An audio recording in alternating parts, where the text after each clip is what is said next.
So I'm going to share my screen. Great. And now I'm in one of the Excel data files that each of you received your own separate data file. This is just an example for one of them. So each of the data files includes a codebook tab where it tells you the name of all the variables and a description that says what they're about, the items that we use to assess those variables, and then the coding scheme, which will either be strongly 1 to 5 or 1 to 7, strongly disagree, strongly agree. So just keep in mind, like when you're doing your interpretations, which coding scheme your data has. Then on the data tab, you'll notice that it has each of the respondents listed on the left, and then it has the different variables, different items for each of the variables. This is the job performance for this particular data set, so that could be an outcome variable, and then we have job satisfaction as another outcome variable, and then intention to turnover as another potential outcome variable, right? So this data set's got slightly different variables than maybe some of the others. You'll notice that I've already recoded any items that needed to be recoded.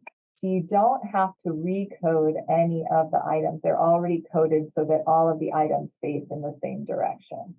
So let's pretend that you want to use job satisfaction as your variable, as your outcome variable. You will calculate the average job satisfaction response from each individual by creating a column and then using the average formula and then copying it down. So this person's average response to the 3 questions is 5.33. That is their job satisfaction variable, their individual variable. I will go ahead also and calculate distributive justice to be my predictor variable, and do the exact same thing. So I just calculate the average response of each individual across the 2 items for distributive justice. And so now I've got my 2 variables that I wanted to create. The next step that I ask you to do is to let me know what the average of each variable is across all your respondents, and also the standard deviation across all your respondents. And so you calculate that by, again, using the average and highlighting the entire column. So what you're calculating is the average response across all of your respondents, the average job satisfaction across all your respondents. And then do the same thing for standard deviation.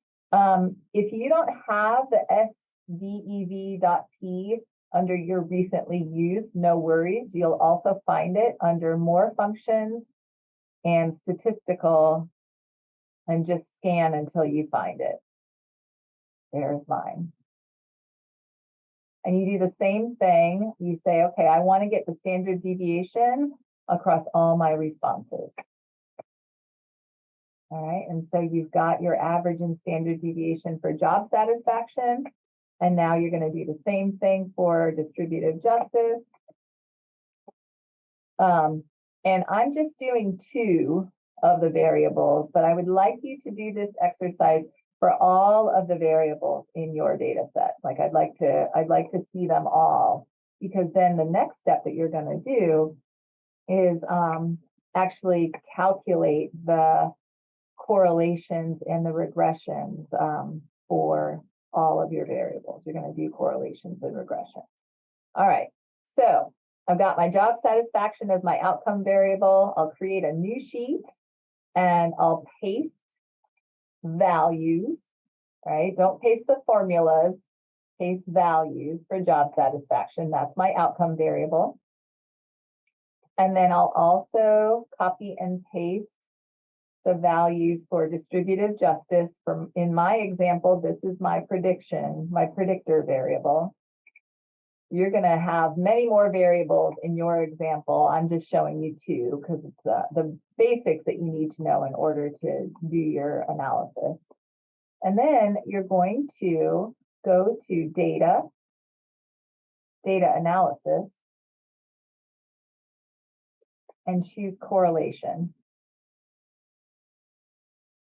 I want you to do all of your variables. You're probably going to have 5 or 6. Be careful not to include the average and standard deviation that you calculated, right? Like you just want your respondents variables, not these calculations that you did down here. Let the formula know that you have labels in your first row. Leave everything else at the default. Hit OK, and it's going to spit out your correlation table.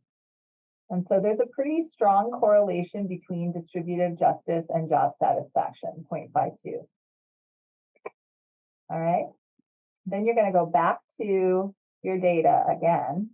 Again, go to data analysis and calculate your regression or run your regression.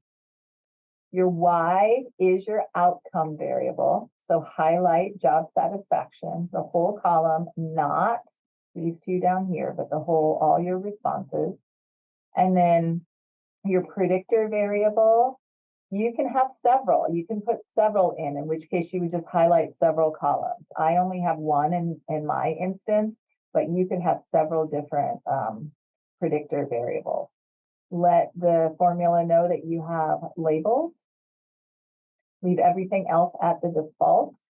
Click OK, and it's going to spit out your regression results.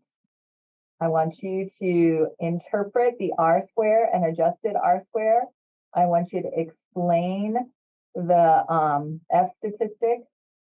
You'll notice that Excel spits out p-values that look like this. That means that it's an extremely small number. If you see something that says E dash with some other number, that means that this p-value is an extremely small number. And so, yes, it is less than the 0.05 threshold that you need to be able to say that this is a significant result. This is one thing that Excel does that I really don't like. But just know that if you get something that looks like that, that's an extremely small number and it is a significant result. And so you're going to let me know what it means that the distributive justice has a positive coefficient of 0.49 and a significant p-value to predict your outcome variable, which is, in this case, job satisfaction. So that is how to do the analysis for this week's assignment. And please don't hesitate to contact me if you have any questions. Thank you.